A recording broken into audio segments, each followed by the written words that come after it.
The replace command. With the replace command, we can use a table to replace existing primary supports in our active DWG with other primary supports in our active pipe class. Firstly, we need to customize the mapping table in the settings. To do this, we click on Load Settings in the interface and open the Settings file in Explorer. The Replace Support tab takes us to the table that defines the replacement. The family description is used for this.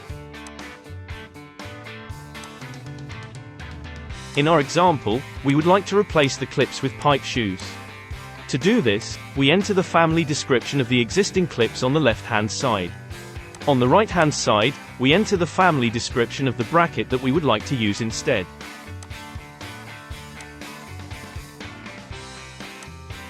Once we have executed the replace command, the clips are replaced with our new supports.